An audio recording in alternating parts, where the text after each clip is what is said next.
Senhora acadêmica, senhores acadêmicos, minhas senhoras e meus senhores, hoje a Academia se reúne nessa mesa redonda para homenagear o centenário de um dos seus membros fundadores, Araripe Júnior.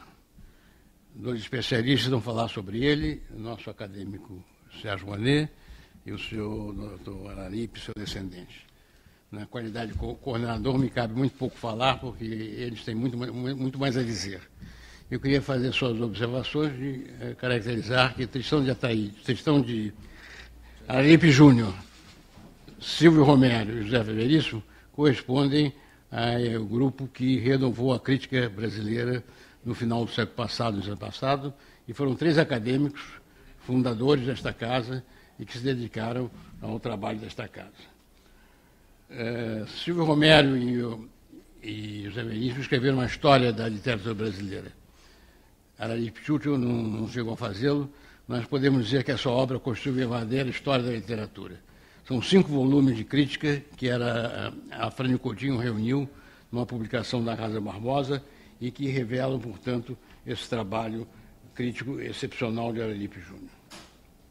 Eu queria dizer também que foi Afrânio Coutinho que foi o grande trabalhador no reconhecimento e na divulgação da obra de Araripe Júnior. Além dos 5 volumes que ele editou, ele no livro A Tradição Afortunada tem um belo capítulo sobre Araripe Júnior, ao livro Euclides da Cunha, Capistano de Araripe Júnior, também com um belo estudo, e um estudo feito no curso de volume da literatura brasileira, publicado pela edição Larregote.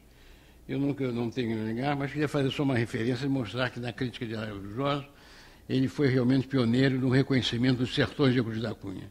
Os sertões de Euclides da Cunha receberam desde logo uma grande aplauso, grande repercussão, mas foram os 2 trabalhos de Araripe Júnior que marcaram realmente a obra e que ele fez no trabalho seguinte, que foi um estudo dos dois grandes estilos, comparando favoravelmente a Euclides da Cunha o estilo de Rui Barbosa.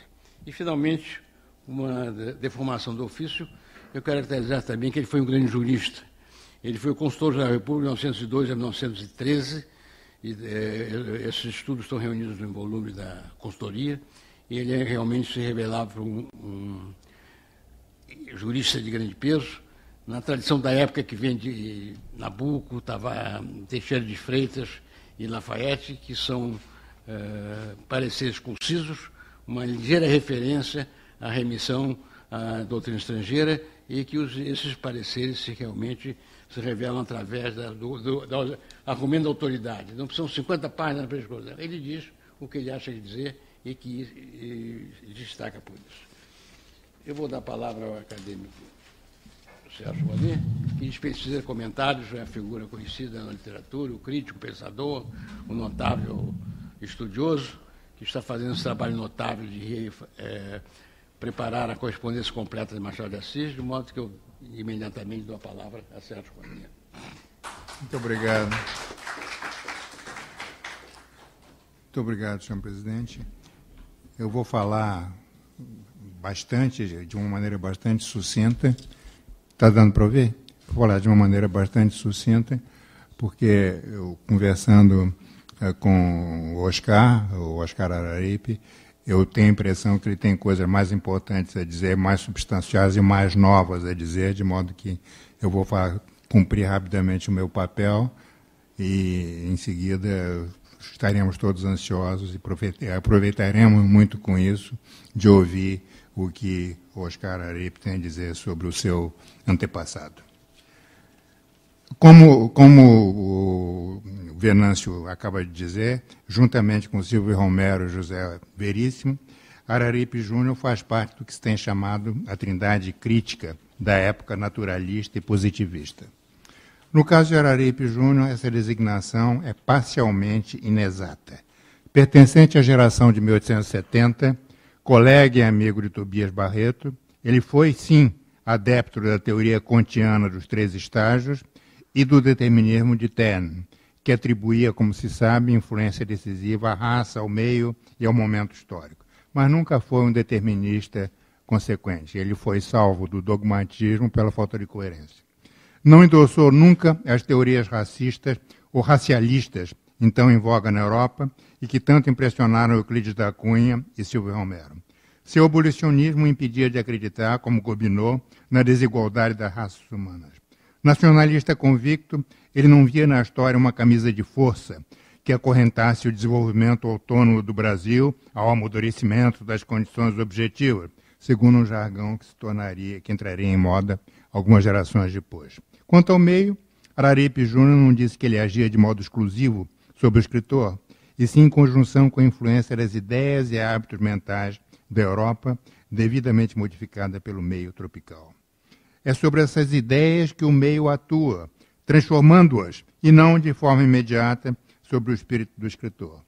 É o que Araripe Júnior chama curiosamente de obnubilação brasílica, sofrida pelos portugueses e estrangeiros em geral ante a natureza e a cultura tropical.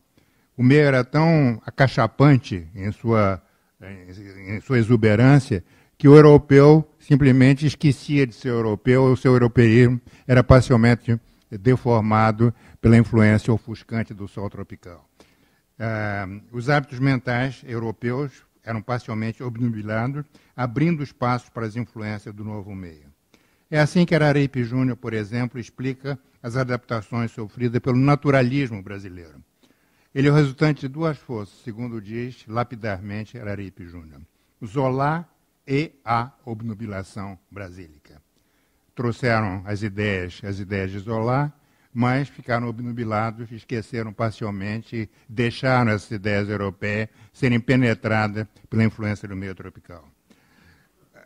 Como observa Alfredo Bozzi, com alguma ironia, essa equação poderia ser a fórmula da vanguarda tropicalista. Quando Bozzi escreveu esse ensaio, o tropicalismo estava em plena vigência, em pleno florescimento tropical no Brasil. Mas talvez essa bizarra teoria da obnubilação brasílica seja precursora de outra coisa de maior alcance que o tropicalismo, a ideia da redução sociológica de Guerreiro Ramos, segundo a qual a produção teórica estrangeira deveria ser reduzida, filtrada à luz da realidade brasileira.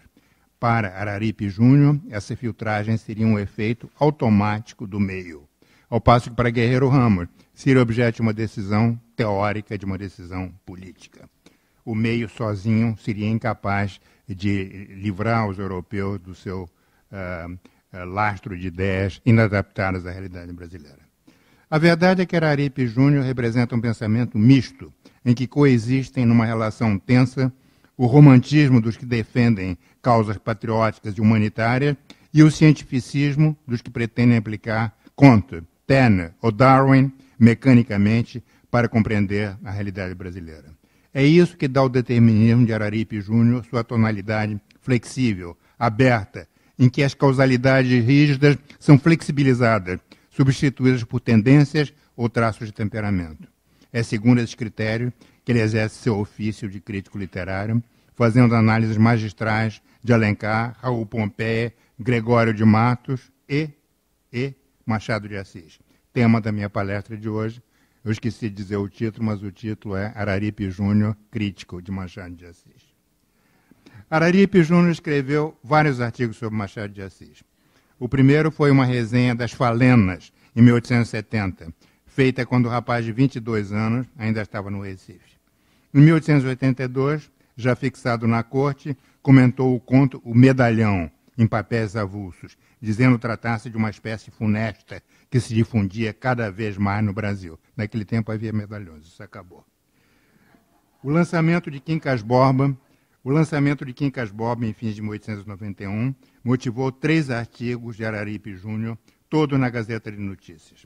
No primeiro, de 12 de janeiro de 1892, o autor recordava a resenha de 1870, dizendo que na onipotência da juventude havia se atrevido a afirmar que Falenas era tolerável, mas que contos fluminenses mereciam morte afrontosa e violenta. Isso, o rapaz de 22 anos dizendo Machado de Assis, já poeta e romancista consagrado, em 1870. Acontece que nós devemos ao trabalho infatigável de pesquisador do Ubiratã Machado um exame desse artigo e outros artigos de Araripe Júnior, e simplesmente a frase citada por Araripe Júnior não figura ali. Ou houve lapso de memória, ou se, sei lá, alguma explicação há, mas ele diz que tinha dito essas coisas, merecia morte afrontosa e violenta, ele jura que tinha escrito essas coisas, mas não escreveu. Então, fica um enigma literário que a Silvia, quem sabe, vai poder elucidar um dia, ou a Irene. De qualquer modo, nesse mesmo artigo, de 12 de janeiro de 1892, Araripe Júnior continua a criticar Machado como em 1870. Era um, aspas, narciso literário, fecha aspas, apaixonado por seu próprio espírito, procurando em toda parte um reflexo de si mesmo, ruminando a originalidade das suas obras entre a preocupação do aplauso popular e o horror à vulgaridade. Assim Araripe Júnior descreve nesse primeiro artigo Machado de Assis. Ele subiu muito alto, continua ele, mas seu talento continuou se desenvolvendo segundo duas linhas, simbolizadas nos mesmos dois livros que o menino de 22 anos tinha analisado em 1870, Falenas e Contos Fluminenses. Falenas se caracterizava pelo módulo grego, pelo compasso, pela medida, pelo equilíbrio, pela suavidade, pelo pudor na descrição dos tipos femininos. Essa linha gerou Ressurreição, Helena e Yaya Garcia.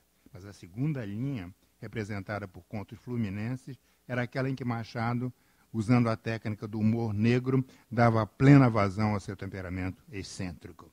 Essa linha gerou Memórias Póstumas e Quincas Borba. Uma linha está associada ao nome de Octávio Feuillet, um gato angorá.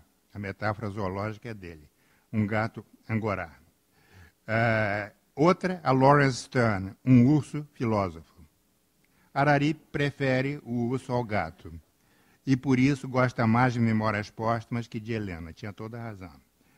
Observem a argúcia com que Araripe Júnior combina a ideia, hoje trivial, não era trivial na época, do corte entre os dois Machados, com observação de que existe uma continuidade entre as duas fases, atrás da descontinuidade aparente.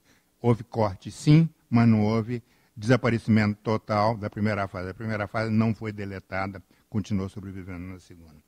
Isso não é banal. O segundo artigo foi publicado em 16 de janeiro de 1892. Nele, Araripe Júnior observa que as mulheres de Machado eram, em geral, incolores e sem expressão. É que os grandes pintores de mulheres precisam ser eméritos conquistadores, como Byron e Dumas Filho, ou exímios mexeriqueiros, como Brantôme. Machado de Assis não era nem uma coisa nem outra. Por isso suas heroínas não têm esse odor de fêmina que se respira mesmo nos tipos mais angelicais de Shakespeare, com Desdémona, por exemplo. O mesmo não acontece, continua o crítico, com seus tipos masculinos, que interessam o leitor na medida em que Machado se constrói pela observação de si mesmo. Ele já tinha dito no artigo anterior que Machado era um narciso. Então esse narciso se observa-se a si mesmo e é bem sucedido ao retratar tipos masculinos, mas não retratar tipos femininos.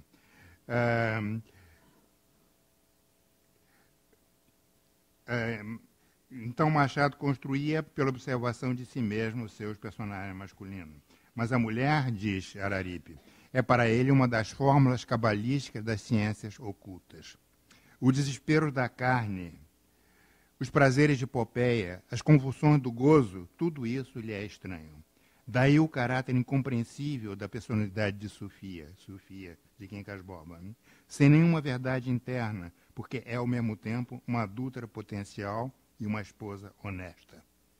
Por quê? É que Machado é um tímido, a quem falta a foiteza para cheirar o pescoço de Messalina, ferocidade para dilacerar amantes adentadas, como Bilac, e desespero à vida para enfrentar os furores de Cleópatra. O título do terceiro artigo, publicado em 5 de janeiro de 93, é Ideias e Sandices do Ignaro Rubião. Não é? Não é assim que se chama?